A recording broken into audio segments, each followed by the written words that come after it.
Hello and welcome to Beyond Top 10 Tennis. My name is Dr. Ashley Morgan Berge and I'm your host. I'm the author of 12 books, a CEO of 12 years, a founder of a startup set on data privacy, most importantly an elite performance coach of over 18 years, having worked with athletes throughout Europe, the United States to Australia. Most excitingly, I am the world's leading scientist on coach and athlete performance, specifically behind how to develop a top 10 tennis ranking. My work includes everything from mitigating injuries to conditioning behaviors that set a player up long term for the long game towards a top 10 tennis ranking. I'm behind theories from the optimal performance theory, optimal behavior for optimal performance, the barrier breaker, the rule of transference to the golden rule. As has become custom, each episode we dive into one of my books to share additional insights and dig a little deeper. We've been focusing on the secrets to optimal coaching success, the role of experience, optimal performance practices and outcomes in the real world, with over 70 episodes now to date. Today's topic plays its own role, like so many other episodes, in developing the player, parent to coach for that road ahead towards a top 10 tennis ranking. So, as always, buckle in and enjoy the ride.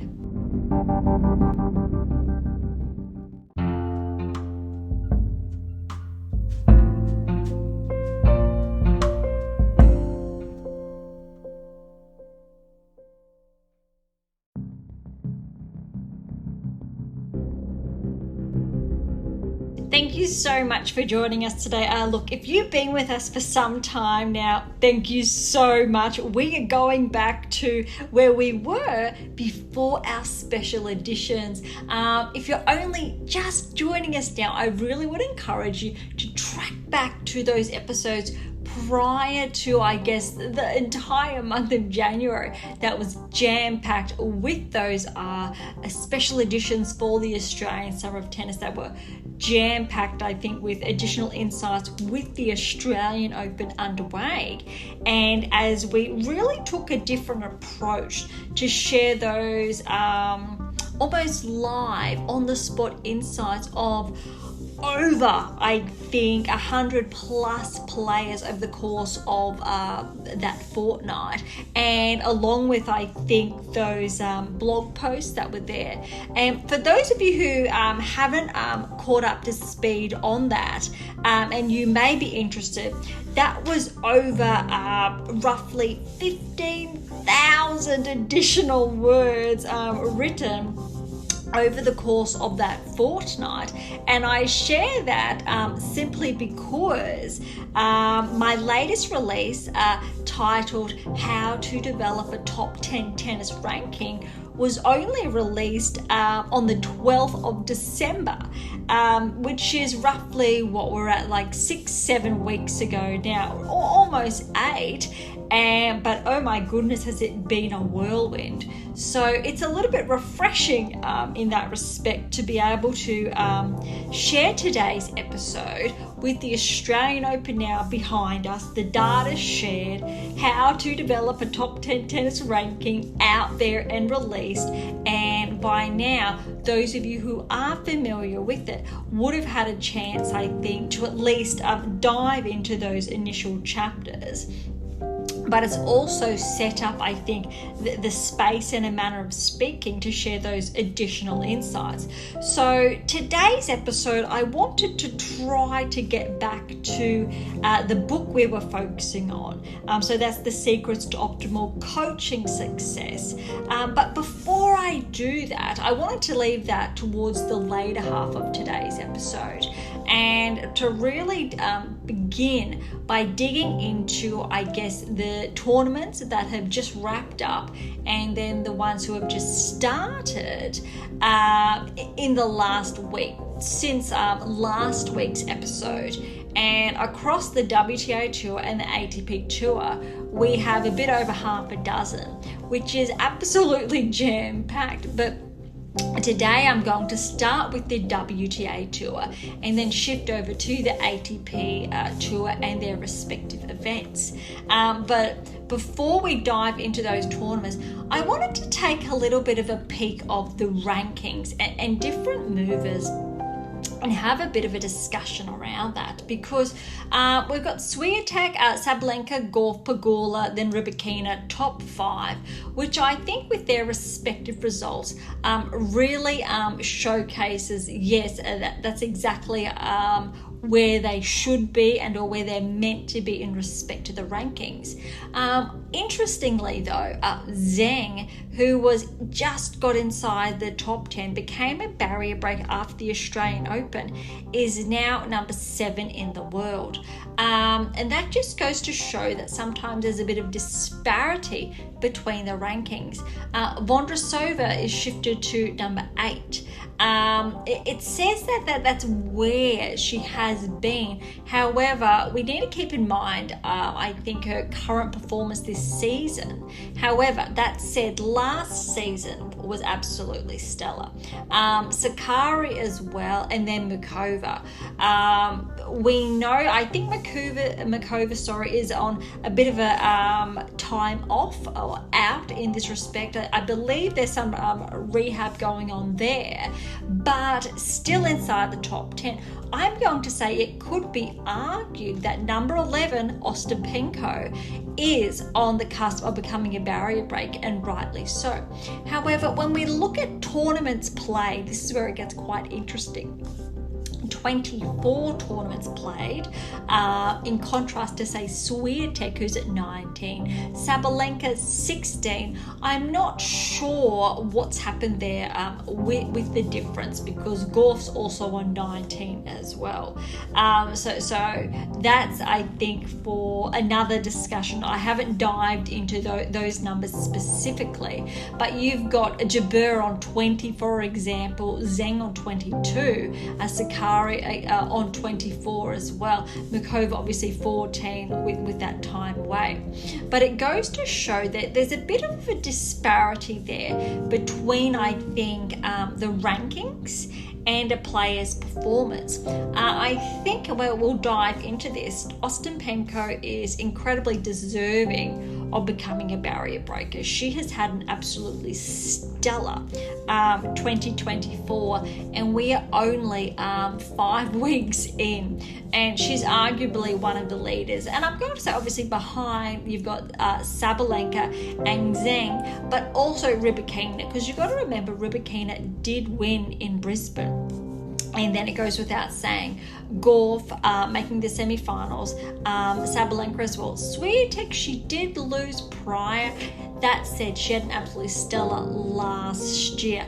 And the points she had to defend at the Australian Open were, let's say, on average. They weren't that she needed to win, for example. Sabalenka's ranking would have taken a bit of a hit, I believe, if she didn't defend her title. So there's a little bit of irony there, I think, how the rankings work. But there's a couple of players currently inside the top 10 that are looking at regressing outside. And we do have some key markers there. And we're going to exclude the players who are obviously on a timeout, doing a rehab with whatever's happening with injuries, etc. But this year, potentially, there will be a little bit more than 2% of players that will cross the threshold. So recall, every season 2% of players will shift outside the top 10, and then that 2% will be replaced by new players, and or there's a bit of a shuffle going on. But another player that is primed to ascend toward the top 10 with her performance is Svitolina. She's cracked inside the top 20, and providing she's in good health, I'm going to say she is definitely primed to ascend. We know that there are some players who are taking time off this season. But look, Krejcikova's number 12. If she keeps her performance up from the Australian Open, she is flagged to ascend inside the top 10 again. Kasatkina, 14 in the world. She's been hovering there for some time now. Now, the only chance, I say very lightly, of her becoming a barrier breaker is if something shifts in her team. So again, recall the latest research, and I think everything I've touched on throughout our episodes to date around that coach-athlete relationship, the triangular relationship, everything involved there, and that one of the key barriers players face that do not enable them to join the top 10 is to do with that specific area. Now, again, the latest release really unpacks this. What does it take? What's required in that team? And I think more specifically, what's required of that coach. So I wanted to dive into that a little bit more today, because especially on the ATP tour, there's been a couple of let's say shuffles in that respect, but one new shuffle in respect to a player's team on the WTA tour that I have recently come across is Pegula.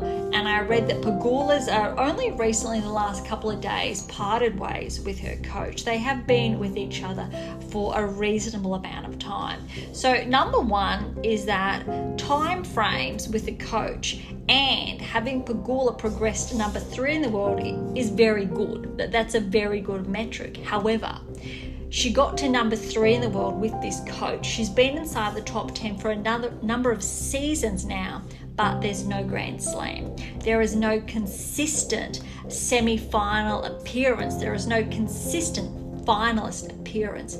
Now, to me, that's a red flag, because if you are ranked inside the top 10 and you are hovering, you are not able to topple the other players. I'm going to say, what's your game missing? And obviously that's a play on words there, because we do have the What Is Your Game Missing series, which is what is your game missing? What is your game missing now? And what is your game missing to win? But obviously Vondrousova, Grand Slam champion, Mikova, finalist. Now that's 2. Rybakina, Grand Slam champion, Golf Grand Slam champion, Sabalenka, Swiatek, Grand Slam champion. That's 7 of the top 10 players.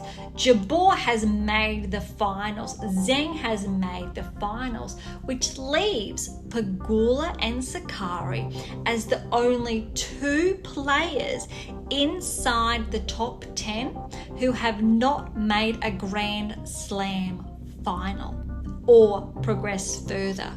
Now, I want to clarify something really important here, and I've touched on this previously. The women's top 10 are astounding. The men do not come near this. The standard of play and the quality on the ATP tour does not match the WTA tour, because not enough men have made the finals. Now, irrespective if you want to use the argument that Djokovic is too good, when we're looking at the data and obviously scientific implications, that's not true. And especially, I think the WTA tour really shows the depth. Now, one player, I think it was Wozniacki, compared, I think, the current crop to let's call it Serena's peak, and said that there were no comparisons. I'm going to disagree here, because the current standard, the game is very different. Serena at her peak, there was not many players who were able to handle that level of pace and power. This generation is very different. They get to pack a punch, and even more so because of new technical implications that, of course, Serena set the standard by all accounts, hands down. But we have a new generation now who've built on top of that, and it's not just 1 or 2. Serena was in her own, and to beat Serena at her peak was absolutely it was the best you had to be. And there are a number of players who were able to do that, but not, let's say, consistently. we've got the likes of, I'd love to see Swiatek, Sabalenka and Gauff, even I'm going to put Rybakina up there, that really can hold their own on any given day. And the standard of play, I think, really needs to be applauded. There's a reason why this is the next generation of play. And I really wish more, I think, people, individuals, followers of tennis in general will be able to see the progressions of the women's game, because every few years there is a change of the guard, and this is what happens. And throughout Serena's career, she was the new change of the guard, and then she led the next and the next. Similar with Federer, Nadal, Djokovic, they led throughout 2 decades of play, and Djokovic even still. But there is a shift happening now on the ATP tour, where Djokovic is being challenged, let's say, by the current crop. Whereas Serena, she was challenged back then, whether it was from Barty and Swiatek coming along, and she was steadily regressing. And that's, I guess, comes with the nature of the game. But it's very important to, I think, pinpoint these key players. And there's a reason why Sakkari and Pegula have not made the finals, and I can't stress that enough. And there is obviously a lot to do with that, and it really comes down to micro discrepancy. So look, Maria, Jessica, if you are listening, please get in touch because these two players, they are more than capable of consecutive semi-finals towards finalist appearances. So we know something's holding them back, and I can guarantee you that my work knows and gets to the bottom of it. That's why we're responsible for not only how to develop a top tennis ranking, but how to win that maiden slam to achieve replicated success. If you tuned into, ironically, our little TikTok snippet last week, I shared that my prior text titled The 7 Keys to Optimize Your Life, that using tennis to develop behaviors that deliver optimal performances in play and in life. That is, it actually pinpointed Sabalenka's rise and her potential to win not just 1 Grand Slam but 2. It also pinpoints the What Is Your Game Missing series time frames when a player is more likely to win a 2nd Grand Slam, and if a player does not win a 2nd Grand Slam within this time frame, the likelihood of them winning a 2nd Grand Slam after is reduced by roughly 90%. It's absolutely staggering. And so that's why we know there's almost a time limit to when a player is going to succeed, even more so, but by design, how to achieve that. So it's very interesting when I look at a player such as Ostapenko, who has won a Grand Slam, and without having it in front of me, I want to say roughly that Grand Slam came roughly 6 to 7 years ago. And for her to be peaking again, it is really, it's incredibly commendable. So it's going to be very interesting when she becomes a barrier breaker, when the French Open comes, to see if her game holds up, because she has not been able to deliver consistently at the Grand Slam level as the current crop, who have been obviously responsible for either winning or making those consistent semi-finals or round of 16s, etc. I would really like to see that from Ostapenko, and if that is the case, then I would definitely put her in the running for a finalist appearance, if not going all the way. And look, there's a lot of newcomers, I'm going to say, who that are coming through, who are ironically ranked inside the top 20 at this stage, but they have been hovering there for some time now. And that's the interesting part, whether they are going to progress or not inside the top 10, or maintain their hold just hovering, which has been the case, I want to say, for the last 2 seasons, from the likes of Samsonova, Kudermetova. Kvitova has been very good holding her own there, but Alexandrova as well. She has been progressing. But I'm looking for those that are going to pack a punch, that are really going to cause trouble to the current top 10. We know Haddad Maia has been inside the top 10. She's at 13 in the world, and it's going to be interesting if she can become a barrier breaker again. All right, that's enough of, I think, hashing over the current top 10. So let's start off with the first tournament to, I guess, dive into since the Australian Open, which is the Thailand Open. And immediately when looking at the draw, I think 3 to 4 key names stood out. Linette, Badosa, Tomljanovic, and Wang.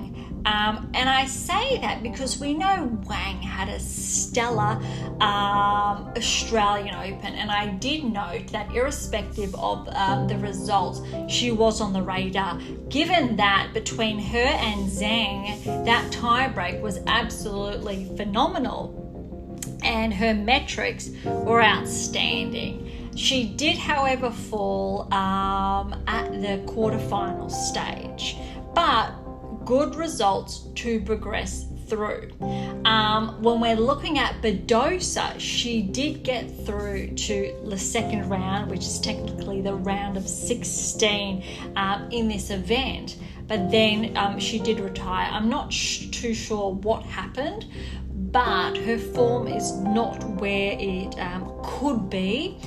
That said, she is coming off that injury, so it's more of a case of getting those matches under her belt, establishing that baseline once again, and then to build upon that. Now, I think what's becoming troublesome at this stage is building that baseline, finding that baseline again, and that level of consistency with, I think, those key metrics, so that rate of progress that we've touched on and discussed throughout those patterns of play as well.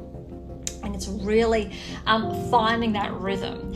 And now, obviously, I haven't been watching these matches live, so I'm not going to comment in that respect. However, a lot of these players, they were viewed at the Australian Open with, I think, key metrics noted, strengths to weaknesses. And there's something, Badosa, when she was analysed, obviously technical inferences, etc., there was a solid baseline there with key metrics, but the I'm going to call them the rhythmic patterns here were not as consistent as we'd like to see them. Now, another player we know, Tomljanovic, she has definitely been a dark horse. We know she's responsible for Serena's final match, and that was a stellar one back then. However, she did get sidelined for, I think, most of last year, I believe.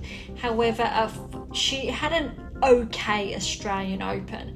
She did actually play quite well coming back off that time away, but to go down 3-0 to Galfi is a bit surprising. So we want to track that level of maintenance to consistency, because this is what shows us what player over a certain time period is primed for greater success throughout the season. Now, this does not mean a player needs to make the finals or semi-finals of every event. Not at all. That's not what I'm saying. But we want to track. So that's contrary to, I guess, popular belief. But the key metrics we want to track and certain performance parameters. And given that this is immediately after the Australian Open, there could be a little bit of lag there, which is understandable, diving into another event as soon as one has closed. That said, that is unfortunately typical, I think, of both respective tours, and time off is, I think, very ironic, unfortunately, for players. And I think the schedule on both tours is a bit controversial. There is definitely room for players to come up air.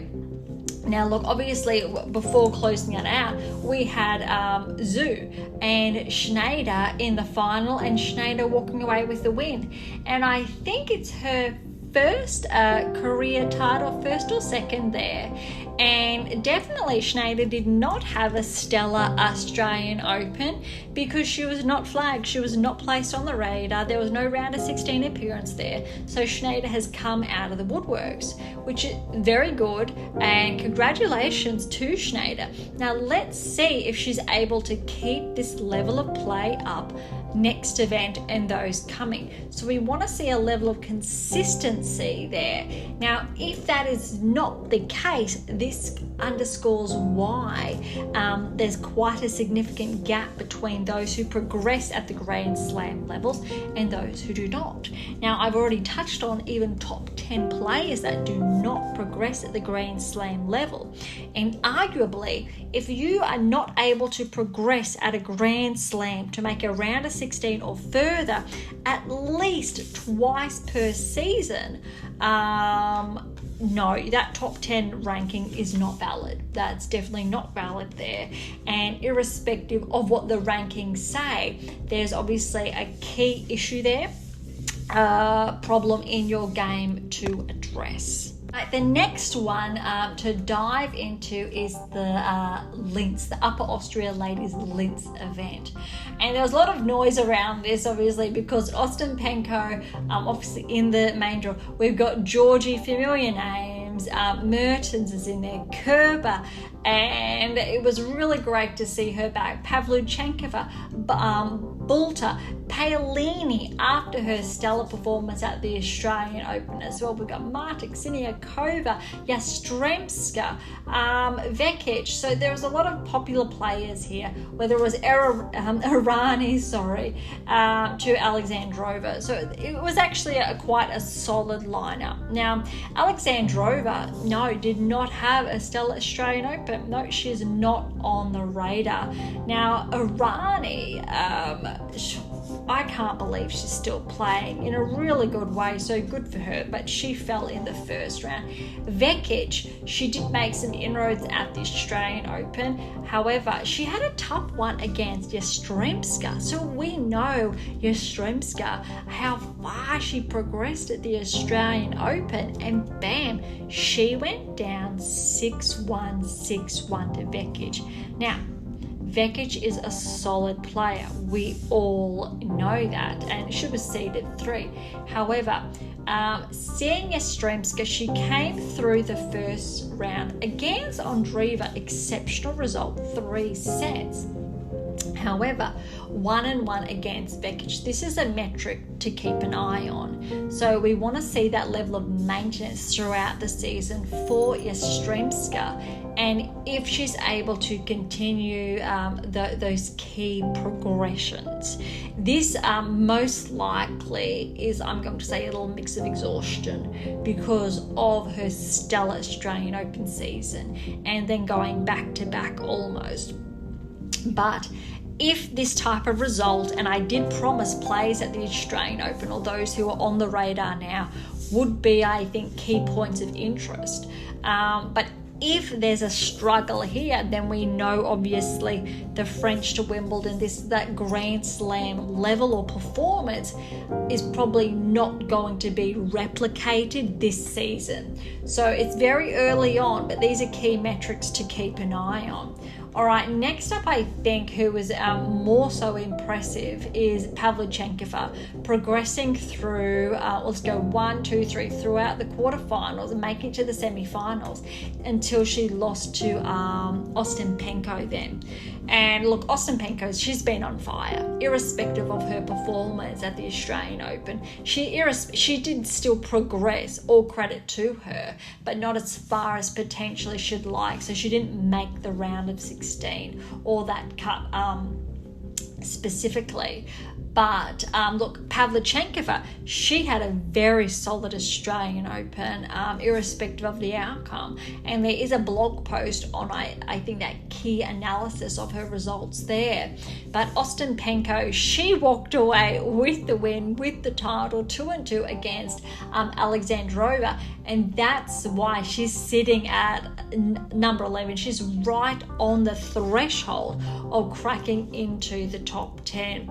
Look, Kerber unfortunately lost in the first round, and then against Bronzetti. Then Bronzetti fell to Mertens, and then Mertens fell to Pavlyuchenkova. So I'm not surprised about the result for Pavlyuchenkova. She's definitely on the rise, and I'd love to see her crack the top 20 again. So come time for the French Open, we know she's been a finalist in the last couple of years of around or one at some time in there. I do know, I'm not going to run off those dates, but it would be really, I think, exciting to see someone who's been on tour for such I think a lengthy period of time now to get to the quarter semis again, because she's got so much to offer.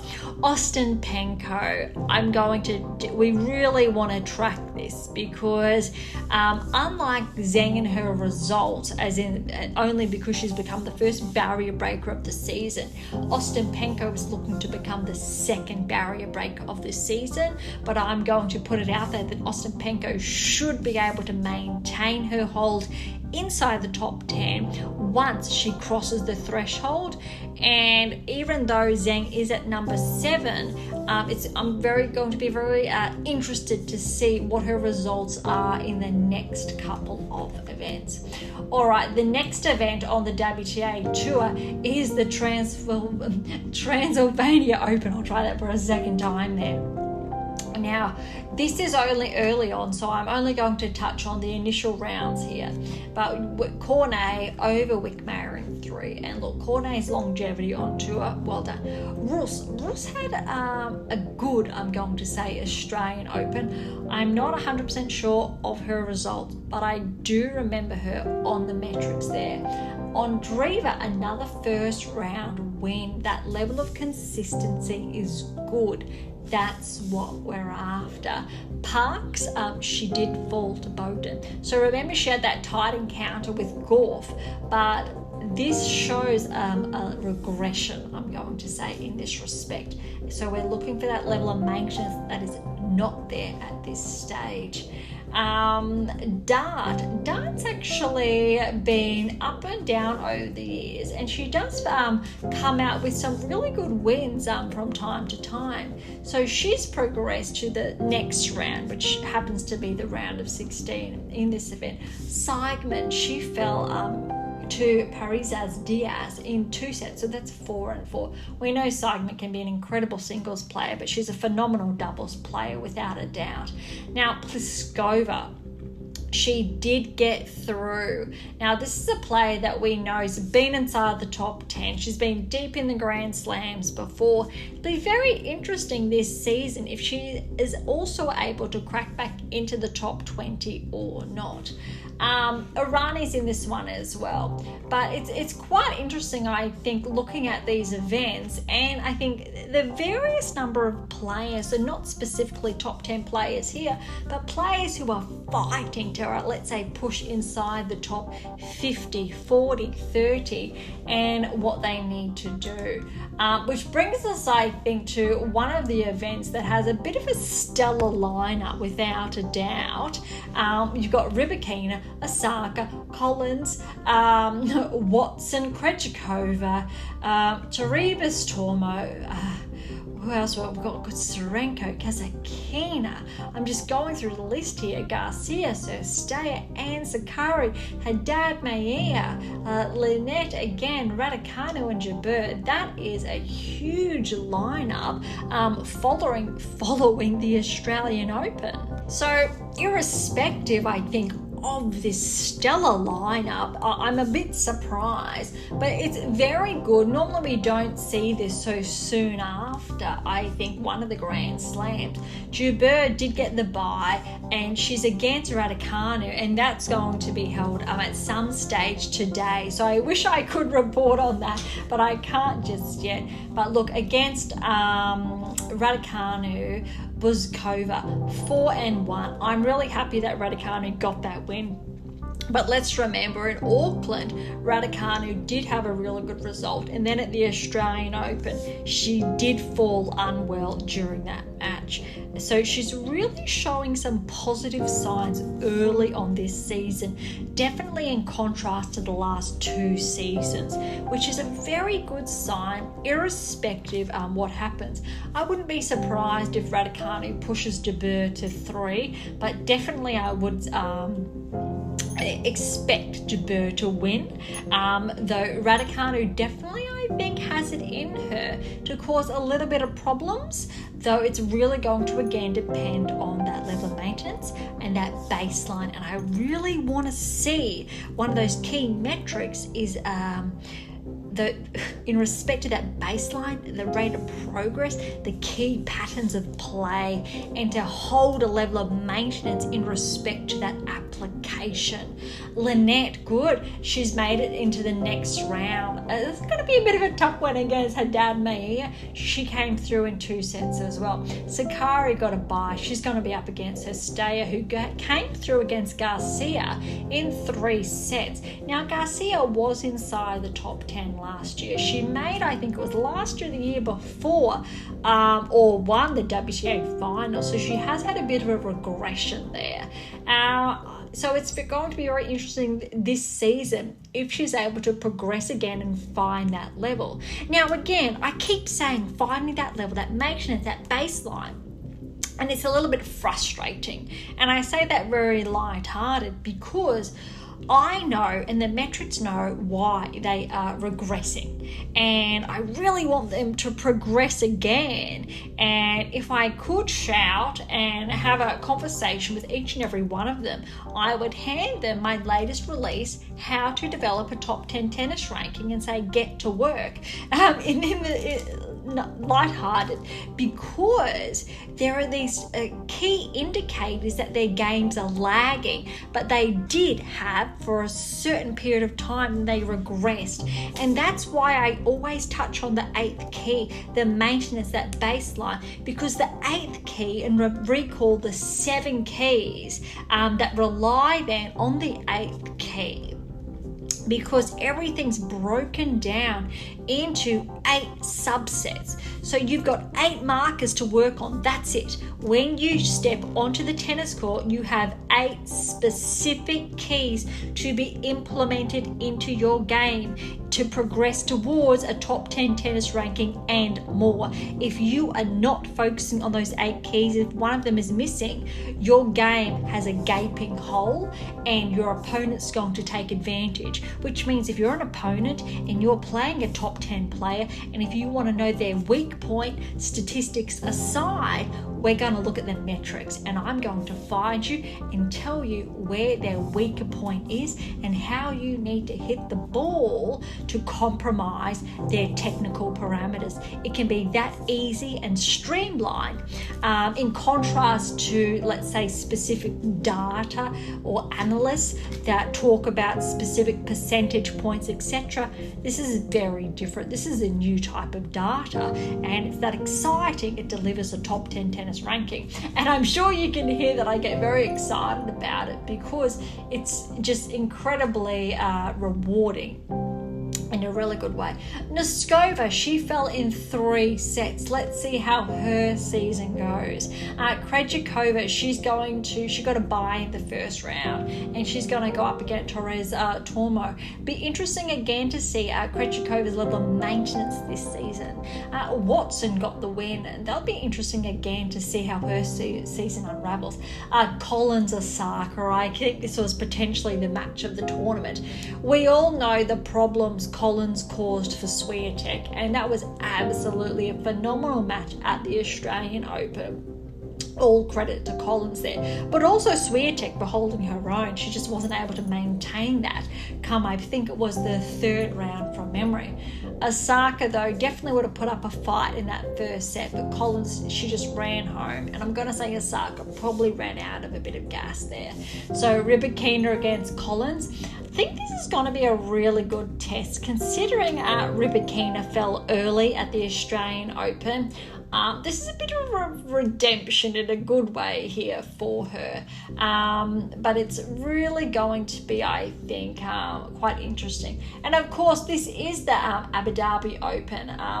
It is. I'm not going to try to pronounce the location there of the name, because there is definitely going to be mispronunciation there. But this is actually a very interesting draw, I think, to keep tabs on. We know also, in respect to the doubles, Osaka and Jabeur did team up, but they did go down 3-3 to Pera and Lynette. But look, if anything, that was a lot of fun to see them pair up. All right, the other event, before we switch over to the ATP Tour, that's on the WTA Tour this week, is the Mumbai Open. And there's a couple of players here, probably not as high a level as the Abu Dhabi Open, but there's a number. We've got a couple of Australians here competing.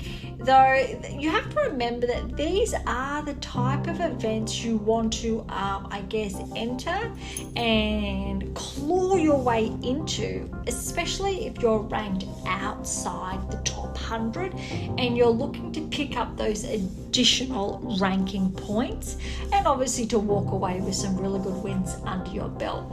So a lot of these players, for example, Korneva is in this one, and she did progress to the next round, so she did get that win. Storm Hunter's in there. She had a very good Australian Open, remember, making it through to the third round. I believe it was from memory. Makarova, although she's gone down. But there's a lot of the players in here I'm not familiar with, but I mean that with respect, because even though I haven't heard of you, it's only because you're not on my radar yet. But that essentially means no round of 16 at a Grand Slam. But if you're inside the top 100 or hovering, there's all the more reason for you to grab a hold of these texts and to learn the 8 keys, because this is how we know you will progress towards whether it's the top 80, 60, 40, 20, etc. And that's why the long game was built and the 10 years of play. So if you were 18, how to crack inside the top 10 within that initial decade. And obviously, oftentimes that's a lot sooner. So this is potentially the lower level tournament being held this week. However, that said, it still is helpful to rack up a couple of points in this respect. One Aussie, Birrell, against Galfi again, did fall in 3 sets. And I know from memory, I think is ranked around 110, 115. So we're looking at that level of maintenance. Falling in the first round here, it takes a bit of a hit. So you need to back up that win after win after win consistently when you're in the main draw. And you're wondering how, because we all want to do it. And that's where I come in and say, please, please, please, please get your hands on these texts, because they guide you. Science is incredibly powerful, but please remember that it's not just science. Whilst I can proudly, incredibly excitingly say that I'm the world's leading scientist on coach and athlete performance, I'm also a coach. I'm also the highest qualified coach globally, which means when it comes to coaching qualifications, I have the highest out there, plus my master's, plus a doctorate, plus the 12 books published, all backed by science and data on the WTA and ATP tour. It doesn't get any better than that. and I've shared this a couple of times recently, is that if you haven't heard of me, it's because instead of being on the tennis court the last couple of years, I've been analyzing from afar and scientifically really uncovering different technical inferences that differentiate these players on how, like, what is missing. So we know that now, we know what's missing, but it doesn't mean I haven't been working with athletes. It's more so from afar, whilst I've been completing this absolutely enormous body of work over the last 11 years. But the good news is that it's now available for you, irrespective of your current ranking. All right, that was, wow, a lot, which brings us now to the ATP Tour, and I think there's around 5 different events happening, or that has happened over the last 7 days. But before we get into those tournaments, let's have a look at the rankings and to see if we've got some movers or some shufflers to keep an eye on. Djokovic is still nice and comfortable at the top. Alcaraz is closely behind. Medvedev, Sinner backing up from the Australian Open. There's no surprise there. What is a little bit surprising is Rune. Rune is sitting at number 7, and his Australian Open didn't quite go to plan. But also on that, and of note, I did touch on when talking about the WTA and coaches and or discrepancies there. Rune also recently in the last week, Becker has stepped aside, but also Severin Luthi off his team. So that's 2 coaches. Now, I would say it's been quite interesting finding players with multiple coaches on their team. This is quite problematic, and I don't think it doesn't take a genius to view this, because if you are that player, you need that one person in your ear, not 3, not 4, not 2. You need that one person with a consensus. Different coaches are going to have different coaching methods, and that's okay. For the players out there, you need to find what works for you. But it's also really important for the coaches to also do what's right for you, but also the player. Now, what's typically been happening, and it's not just, I'm just using this player as an example. If you cannot find the right fit, that's on both of you. However, you're doing yourself a disservice by taking on multiple coaches at a time. And I would almost say it's actually quite disrespectful, I think, to the coach and their level, I guess, of expertise and what they've come on board to offer. Granted, obviously, I'm sure that's in the contract, and it's something that would have been discussed before they joined that and or said team.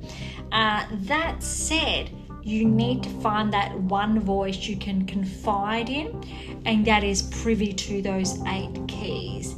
One, Rune is doing something good to be inside the top 10.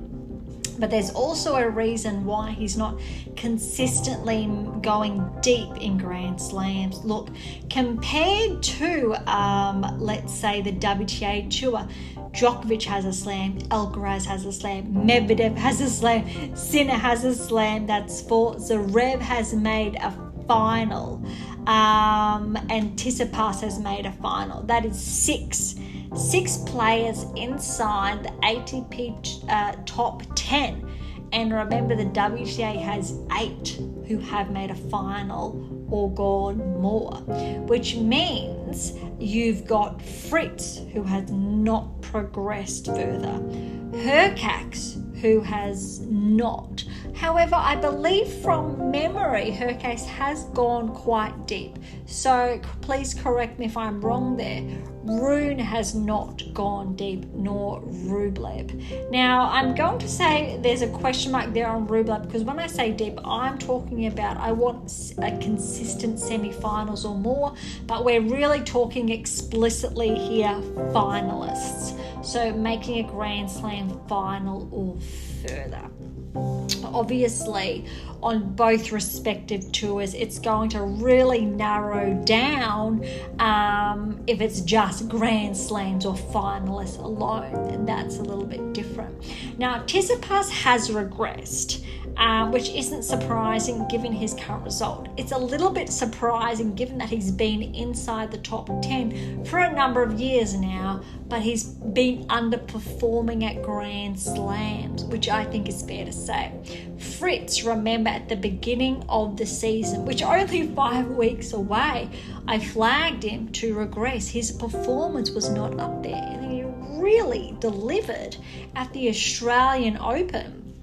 And he became a barrier breaker again. So Fritz is actually the ATP Tour's first barrier breaker of the season, which is really exciting. Not the first time for him, because Fritz is one of those players that fluctuates. He regresses outside the top 10, then progresses inside. So we're looking for that baseline, that level of consistency. I'm really happy Hurkacz is back inside the top 10. He deserves that. His Australian Open, I was really proud of his results. Number 8, which is good. I'm looking forward to the next Grand Slam and the ones after this season, because I believe if Hurkacz lifts it up a level, he fine-tunes all 8 keys in his game, he has the potential to become a Grand Slam finalist or further. Rune has a very big gap here in his game. However, he's number 7 in the world and he's only 20 years of age. So there are a lot of similarities here with Alcaraz in respect to age. Obviously Sinner as well, but Sinner's only a little older, 22. So all of these men are quite young. So look, Rune has many years up his sleeve to progress. That said, I know there's a lot of pressure, and I'm sure he feels it since he's grown up on tour, in a manner of speaking, with Alcaraz, and Alcaraz beat him to the punch with the Grand Slam wins, to the helm of the rankings. Though we really need to take a step back and go, you're number 7 in the world. That's absolutely sensational for a 20-year-old. But to get that Grand Slam, what you need, find your team and stick to it. You are 20. If you keep shifting and changing who is on your team, it is going to take you longer. You need to find who you trust and who you're going to listen to. Also, and this is actually a bit, probably I'm sure, unusual to share, but if you've been following my work, you understand what the triangular relationship is.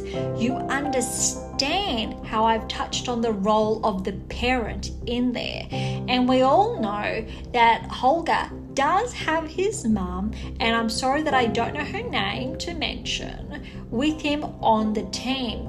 And she needs to be included. That actually can be incredibly helpful.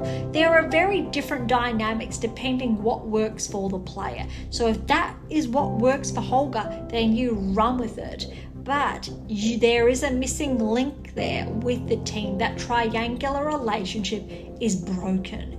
You need to find what fixes it. Do I know how to fix it? Of course I know how to fix it. Do I know why Rune is not progressing to win a Grand Slam? Of course I know.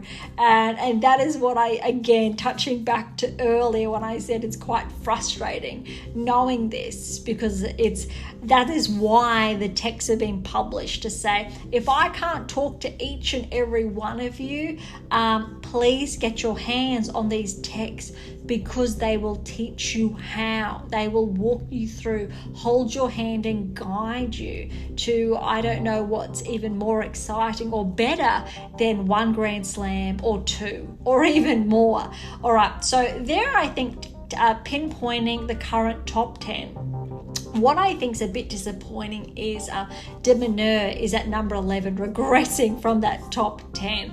And I think that's incredibly unfair how the rankings work, because he definitely deserves that top 10 ranking and to progress further.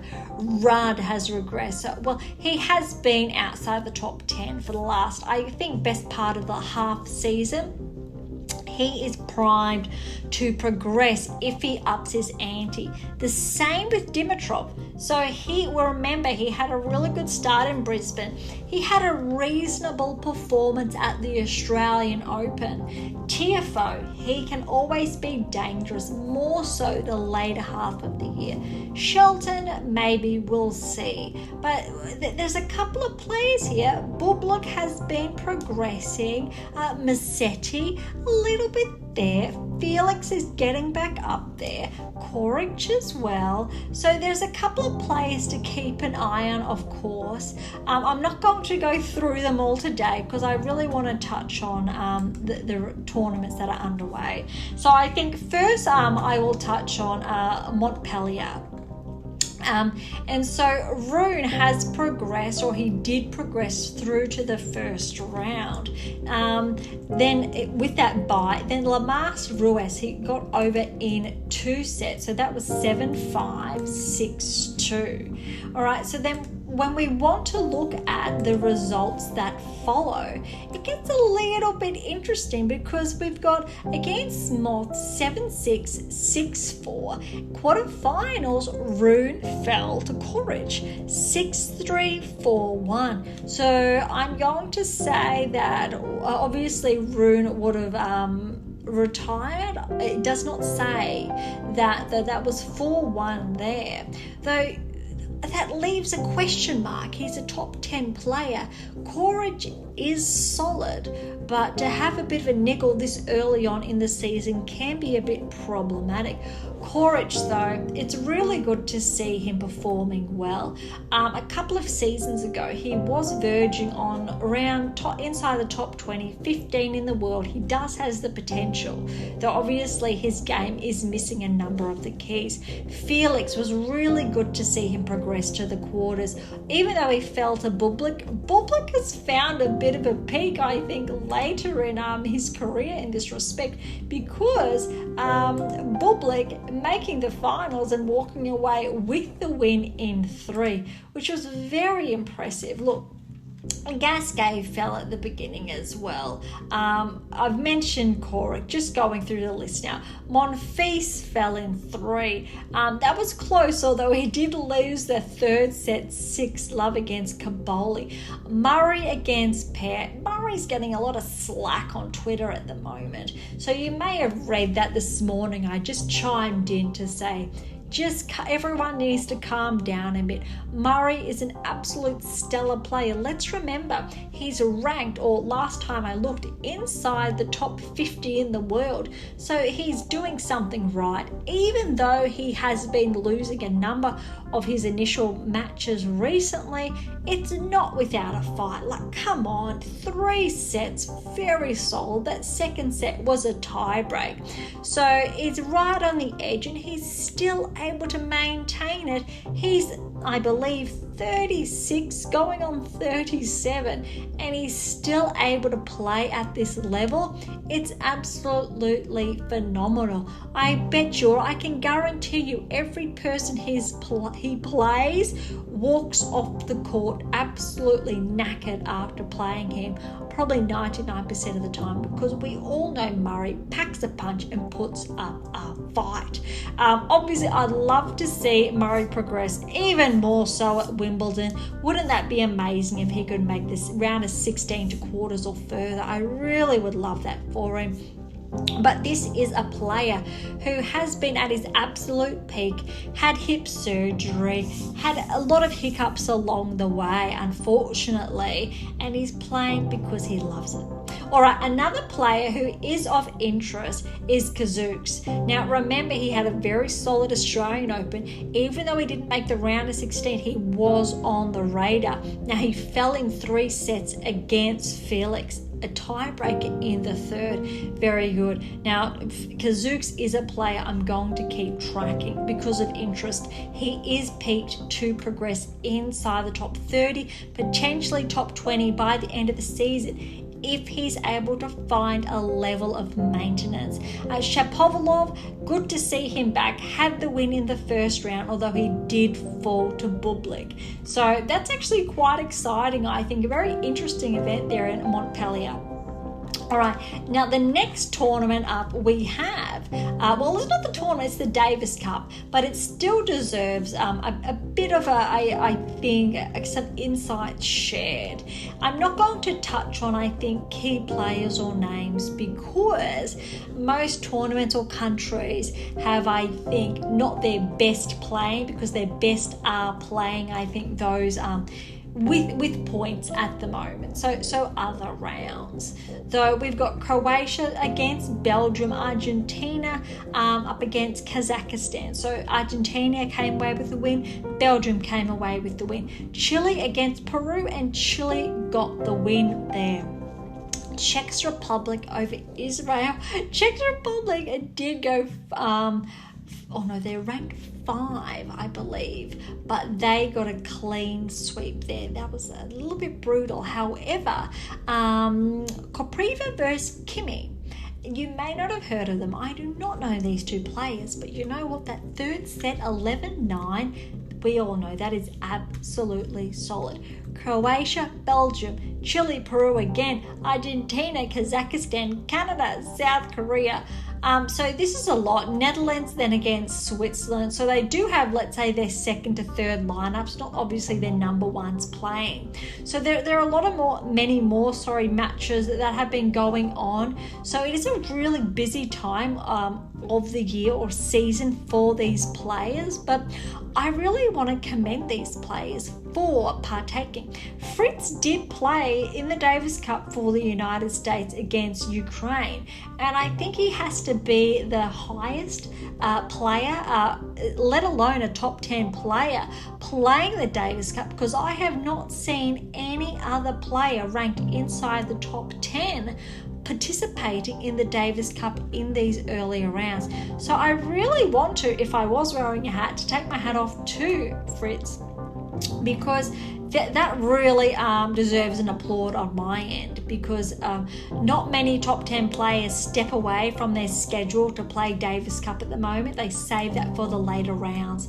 So that is double brownie points in my books for Fritz. So that's really solid. All right, the next tournament to touch on is the Dallas Open. There's been a lot of noise around this one. I'm sure for really good reasons, but well, TFO, this has only started. He's got a bye, so he'll play Mickelson, I'm sure, today. Sandgren, now he really did have a good performance at the Australian Open a few years back. I believe he made the round of 16 there, just from memory, but he did fall to Mickelson. So I know his ranking has slipped more recently. Purcell got the win against Kruger.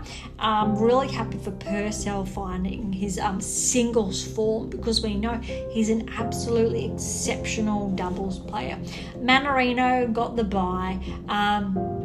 Duckworth came away with the win, another Aussie. Eubanks has been playing quite well, so he got the win against Johnson, 1 and 4. Be very interesting to see how Eubanks' form holds up this season, because the Australian Open was not his event. All right, we've got another Aussie, Thompson versus Neff, although these ones will be held today. So rounding up probably on the Dallas Open will be shared next week, because this is very early on. So another event that's underway at the moment is in Provence. So this one has Hercax as the number 1 seed, and it's really just underway as well. Now Murray, ironically, he's in this one as well, because I tell you what, he does not go down easy. Mazzetti's here. Now, Mazzetti, even though I'm not sure if he participated in the Australian Open, but around 2 seasons ago, he was flagged to progress. So he did actually get on the radar back then. That's why I am a little bit familiar with him. His metrics were solid then. However, his metrics have reached a plateau. That's why he has not cracked into the top 20 yet. Has the potential, but does he have all 7 keys? No. He has roughly around 4 or 5 of those keys. They are not consistent. We want that level of consistency plus the 8th key in there to ascend towards the top 20 and then progressively potentially towards the top 10. Humbert's in there, although he'll have his match today. Gaston qualifier down, Shapovalov in 3. I'd really love to see if Shapovalov can find his way back inside the top 20 and hover outside the top 10 if he still has it in him. I believe he does, but he really needs to put that work in. Does he have the 7 keys at this stage? No. I'm going to say Shapovalov knows the 7 keys. He has that knowledge because he has been inside the top 10, even if only briefly. But there's a reason why he regressed. We need to find that 8th key in his game to solidify that baseline, recall that rate of progress, patterns of play.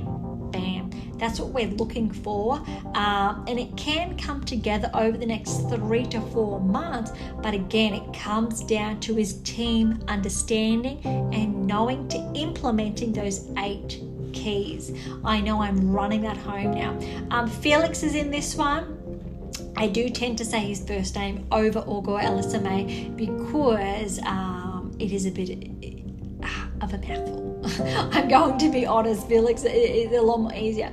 Zhang against Zeppieri. And now I'm not too sure about Zhang's performance, but he did go in 3. But it's really good to see a lot of players coming out of China, or a handful, I should say, to see them perform. Augusta Agut, not the best Australian Open. I'm not even sure if he played, to be honest, which isn't the best to say, though I am being incredibly transparent, although he did get the win against Gasquet.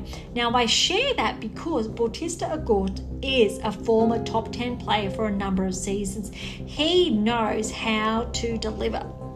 He has, for a number of seasons, been an absolutely stellar player.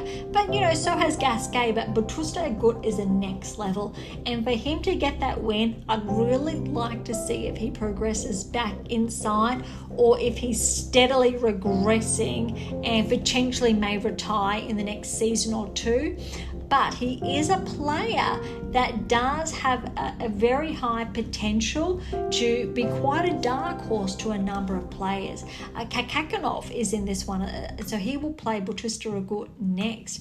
Goffin, he's still around putting up a fight. Now, we know Goffin's been a stellar player over the last 10 to 15 years, and he's been in the top 10 for a number of those years.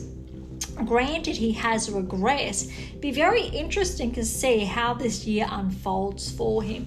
Korda got the win. He's obviously around top 30 in the world, and he will play Dimitrov next, who got the bye. That's going to be a very interesting match.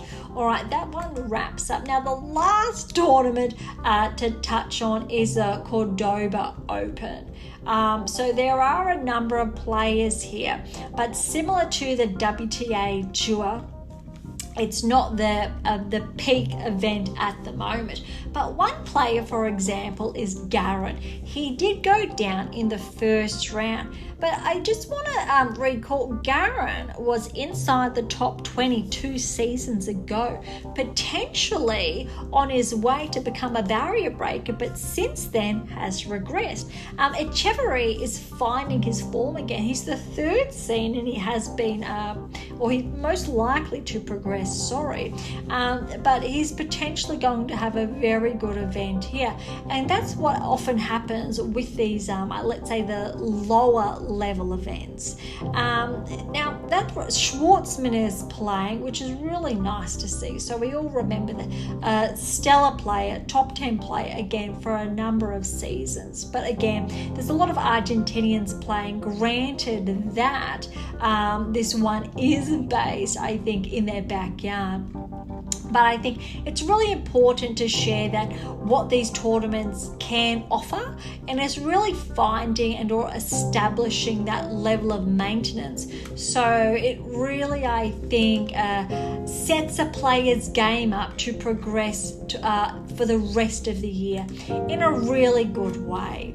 Now, I want to really finish on today a couple of, I think, our recent blog posts to catch up on, because it's not just the Australian Open ones. I think that there's a lot to learn from, because overall there's at least a dozen there. But prior to those key insights, we had recaps of the year that was to finding your feet, and I think they offer some really key insights to use as for lack of better wording, a springboard for this season. And I was reviewing this before, I think, today's episode about public speaking we've touched on, and self-confidence, note-taking, pre and post-performance, to learning through prior play. And all of these are taken from our book, The Secrets to Optimal Coaching Success. So look, even though I said at the beginning of today's episode we were going to dive specifically into a chapter, I want to detour and say, look at these key sections to review, because gender interactions in tennis, the note taking, and throughout the Australian Open, some were taking it, some weren't. And look, some of my favourite top players were, because they're doing the right things. And now when we know you do the right things, you steadily learn the 7 keys and integrate them into your game, which brings me to persistence versus walking away. Age interactions, this is a very good one, because we've got I think it's Maria Andreeva, 16 years of age from memory, playing players who were almost double her age, which is hilarious to say, because she's so young. And we've got players in their 30s, Djokovic even older, in the peak of their career, still number 1 in the world, or inside the top 20, just for example. And it goes to show, if you're able to integrate these now, if you are with the top 100 in the world, top 500 in the world at your local academy, age interactions can be very beneficial. Power of song. Now, all of these are packed inside The Secrets to Optimal Coaching Success. Reading and its applicability to sports performance.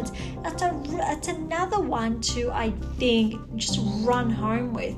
So even though I'm not going to, I think, pick out a key segment today, I want to use today's episode to remind you of these key sections that we touched on, specifically, let's say, October, November, December last year. So the last quarter of 2023. Now, if you can, I think, review those chapters in the book, not necessarily the episode, but the chapters, because remember, each episode we only share a little bit of the initial chapter, not the whole section. Because if you're able to do that, I can guarantee you that's going to give you a really good grasp on 1, 2 to 3 keys, providing you've kept pace with, I think, the initial 50 episodes that really touched on the secrets to optimal performance success. So remember, the secrets to optimal coaching success is the next progression. Now, if you've got your hands on the 7 keys to optimize your life and the What Is Your Game Missing series, so I've already touched on that in today's episode with those 3 texts, and the latest release release, How to Develop a Top 10 Tennis Ranking, The Power of the Eighth Key, then guess what? I can almost guarantee you that you are on your way to progressing towards a top 10 tennis ranking.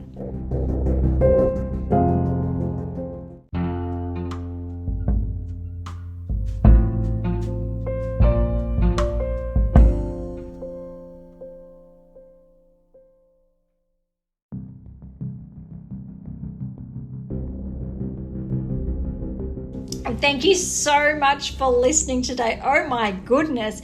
If you're like me, hopefully you feel overloaded in a really good way with all this new information, those key markers, those new insights, why some players are progressing, why some peaked at the Australian Open and now have dropped off quite severely, or why others are peaking now and did not perform as highly at the Australian Open. And you're really starting to understand that there are some underlying intricacies to a player's performance, also with different rankings to ranking ratios to results, from top 10 to even those outside the top 10. And you're really starting to ascertain key differentials there between what it really takes to develop a top 10 tennis ranking, but also to hold on to and to maintain that ranking, but also those key differentials to winning a Grand Slam, to winning multiple Grand Slams, also to not. And also I think what's really important today's episode is those key touch points on the coach-athlete relationship to that triangular relationship, and what it really takes to form a healthy team. So again, thank you so much for listening. To grab a copy of The Secrets to Optimal Coaching Success, head on over to AIMA International. So we did look at those previous blog posts that I've written specifically on this text to review, but also the key parts of the chapter or the chapters in The Secrets to Optimal Coaching Success is really important to really, again, ascertain and implement at least some of the 8 keys. For more to learn and integrate the 8th key, grab my new release, How to Develop a Top 10 Tennis Ranking, The Power of the 8th Key. You can find it on AIMA International or Amazon, irrespective where you're based in the world. For any comments or questions, head on over to AIMA International or Topic Thread, the social platform set on data privacy. To interact with Beyond Top 10 Tennis, head on over to Twitter, Threads, or Instagram. To catch up on our weekly coaching tips, head on over to TikTok.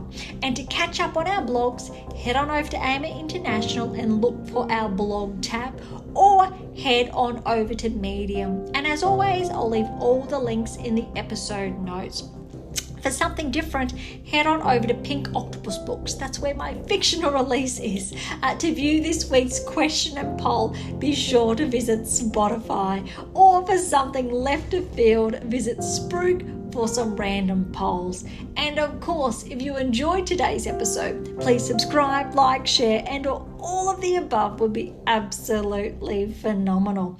For those of you who are interested, we do have scholarships available on AIMA International, as well as options to work with me exclusively to optimize your performance and to nudge you closer towards that top 10 tennis ranking. So don't be shy and come and say hi. On that note, thank you so much for listening. I am so incredibly grateful.